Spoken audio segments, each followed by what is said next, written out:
Bonjour, bienvenue à l'atelier du Meeple, mon nom est Martin et aujourd'hui on regarde pour organiser le jeu Beer and Bread. Beer and Bread c'est un tout nouveau jeu à 2 joueurs seulement, fait par Scott Holmes. Scott Holmes, c'est pas du tout mon designer préféré, j'ai essayé plusieurs jeux de lui et d'ordinaire, ça décolle pas tellement pour moi. Par contre, la thématique, moi, des jeux où on gère une ferme, où on cultive, où on gère des ressources, j'aime toujours ça. Et celui-là, il y a un petit quelque chose qui me fait dire que... il y a quelque chose qui m'a fait dire que j'allais l'aimer plus que les autres, et c'est des cartes multi-usages. Alors, c'est vraiment un jeu qui est drivé par des cartes. Alors, on doit faire du pain ou on doit faire de la bière. Alors, c'est comme 2 petits villages de chaque côté d'une rivière qui partagent des champs communs. Fait que les ressources sont là. Il y a des bonnes et des mauvaises... C'est sur 6 rounds. Il y a des bonnes et des mauvaises années de récolte qui alternent comme ça. Et on doit faire un maximum. Et ce qui est intéressant dans ce jeu-là, c'est que vous devez produire et de la bière et du pain.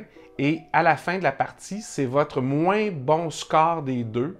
Alors, c'est l'argent que vous allez avoir eu de la vente de votre pain et de votre bière. Et c'est le plus petit des deux qui va être votre score final. Alors, c'est très intéressant. Et moi, les cartes multi-usages, c'est une de mes mécaniques préférées, peu importe le restant autour. Puis, gérer des ressources autour d'une ferme, moi, je trouve toujours ça très sympathique. Alors, on regarde comment le jeu est déjà organisé, puis qu'est-ce qu'on peut faire pour l'améliorer un petit peu pour que ça aille plus vite.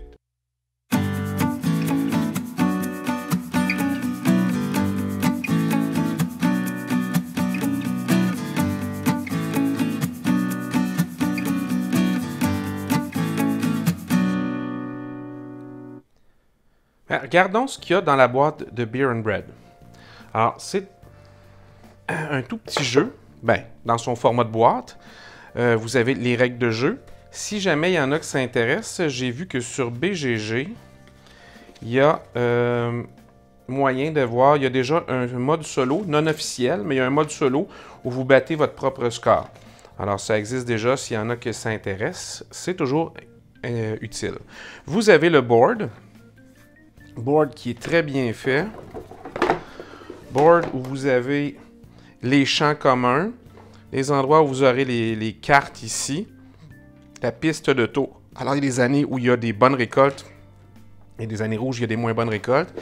Et chacun d'entre vous avait un entrepôt, un endroit pour faire de la bière, un endroit pour faire du pain et un endroit pour mettre des cartes en amélioration dans le bas ici. Alors, c'est très, très, très bien fait. Il est recto-verso. Alors, vous en avez un côté que il n'y a pas le six, c'est juste les dessins. Alors, je vois pas tellement l'intérêt, mais j'ai pas vu dans les règles à date quelque chose qui expliquait pourquoi c'était comme ça. Alors, vous avez un sac avec toutes les ressources. Vous avez une feuille de pointage et cette fois-ci, ils ont pensé, les feuilles de pointage sont recto-verso, tant qu'à imprimer. Et vous avez un paquet de cartes où il y a des cartes pain et des cartes bière. Alors, les cartes, vous pourrez vous en servir avec le haut pour faire des récoltes. Alors, si vous mettez 2 cartes comme ça, vous allez récolter tout ça.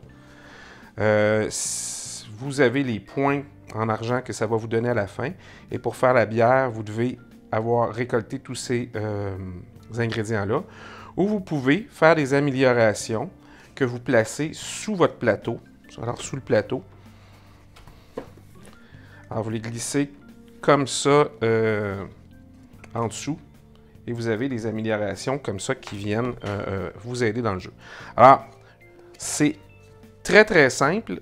Là, moi, je trouve que le petit insert ici n'est pas si désagréable que ça. Fait que je ne veux pas tout enlever.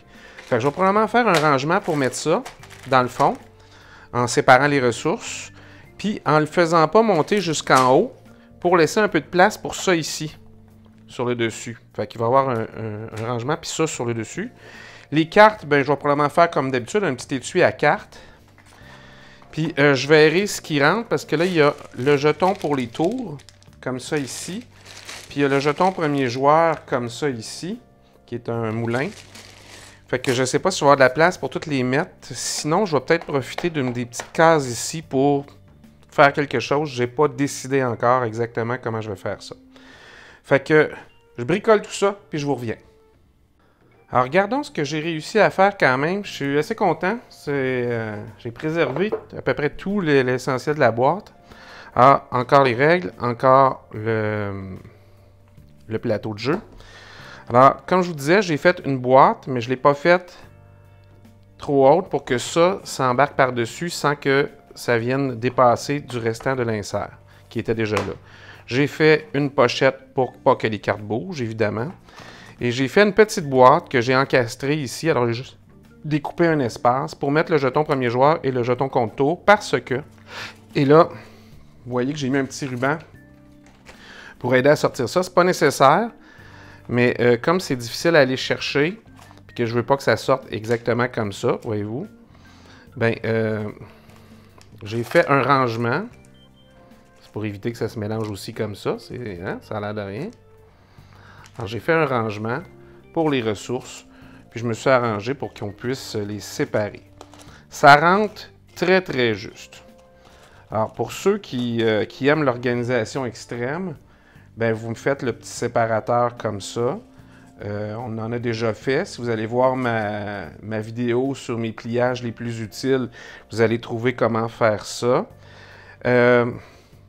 Mais sinon, vous pourriez faire juste une boîte et les mettre pêle-mêle. Ils sont faciles à différencier.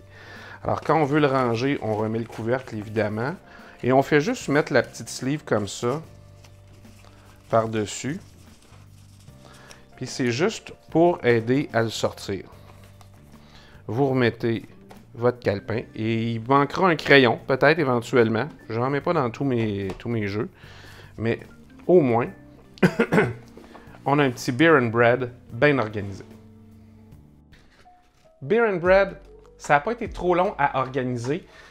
C'est sûr que j'ai pris des mesures assez justes pour la boîte, pour pouvoir mettre le petit pad par-dessus, comme vous avez vu, puis pour séparer les ressources. Comme je vous disais, vous n'êtes pas obligé de séparer les ressources, elles sont de couleurs assez distinctes et vous pourriez tout simplement les mettre tous ensemble pêle-mêle puis aller chercher juste le nombre que vous avez besoin. Ça dépend de votre niveau ou votre besoin d'organisation, vous verrez.